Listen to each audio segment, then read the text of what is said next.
Rolls Royce दुनिया की सबसे लग्जरी कार बनाती है और दुनिया के सबसे अमीर लोग इसे लेने के सपने देखते हैं। और इसी लग्जरी कार की शुरुआत एक ऐसे लड़के ने की थी जिसका सारा बचपन चाइल्ड लेबर करते हुए निकल गया। कहानी की शुरुआत थी 1863 में। इंग्लैंड के एक छोटे से गांव में जन्म होता है हेनरी रॉयस का और सिर्फ 9 साल की उम्र में उन्होंने अपने पिता को हमेशा के लिए खो दिया। वह उसी समय से न्यूज़पेपर बांटने का काम करने लगे और वह उसी समय से काफी सारे बुक पढ़ने लगे, जिन्हें पढ़कर वह कारपेंटरिंग, मैथ और इलेक्ट्रॉनिक का काम सीख गए थे। और 17 साल की उम्र तक वह फुल्ली मैकेनिक बन चुके थे। उन्होंने देखा टाइम के साथ साथ इलेक्ट्रिक लाइटिंग और फिटिंग का काम बढ़ता जा रहा है, इसीलिए उन्होंने आर्क लैंप, बल्ब होल्डर और इलेक्ट्रिक ट्यूबर बेल मैन्युफैक्चरिंग का काम स्टार्ट कर दिया। और 1900 तक उन्होंने 20,000 पाउंड कमा लिए थे और 30 एज की उम्र में उनके पास एक अच्छी सी फैमिली हो गई थी और वह बहुत बड़ी फैक्ट्री बिल्ड करना चाहते थे। और उसी समय उन्होंने एक टैको व्हील करके कार खरीदी।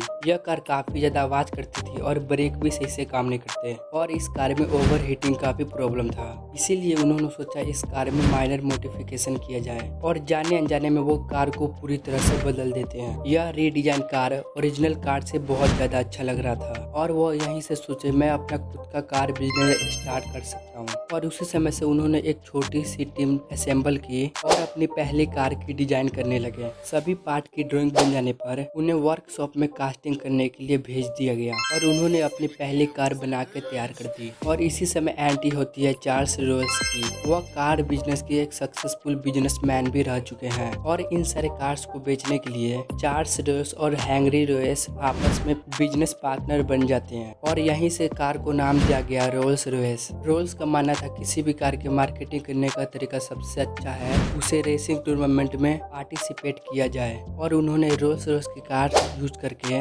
रेस को जीत लिया और वहीं से उनकी car best world in the car के नाम से जाना जाने लगा। और रोल्स रॉयस की कार उस समय के किंग की फेवरेट हुआ करती थी और एक प्लेन क्रैश के हादसे में 32 साल के चार्ल्स रॉयस ने अपनी जान गंवा दी। इस हादसे के बाद हेनरी रॉयस बिल्कुल ही अकेले पड़ गए और कुछ समय बीत जाने के बाद रोल्स रॉयस ने देखा कार के बोनेट के ऊपर एक लोगो लगाने का ट्रेंड चला है, इसीलिए वो अपने कार के बोनेट के ऊपर एक मैस्कोट डिजाइन किए और इसी लोगो के चलते रोल्स रॉयस की कार पहले से बहुत ज्यादा बिकने लगी। और अगले 15 साल तक हेनरी रॉयस ने कार और इंजन पे बहुत ज्यादा ध्यान दिया और उस समय उन्होंने एक कार लॉन्च की जिसका नाम था the new Phantom. Phantom car बहुत ज्यादा सक्सेसफुल हुई और आगे चल के फैंटम 2 भी लॉन्च किया गया। 22 अप्रैल 1933 को सर हेनरी रॉयस ने अपनी आखिरी सांसें ली और अभी के समय पे एक रोल्स रॉयस को खरीदना एक ऐसी मास्टरपीस को ओन करने जैसा है जो एक सक्सेसफुल इंसान की कार है। और इन्हीं सब कारण के कारण अभी के समय पे रोल्स रॉयस बहुत ज्यादा फेमस है। नीचे दिए गए रेड बटन पर क्लिक करके सब्सक्राइब करें।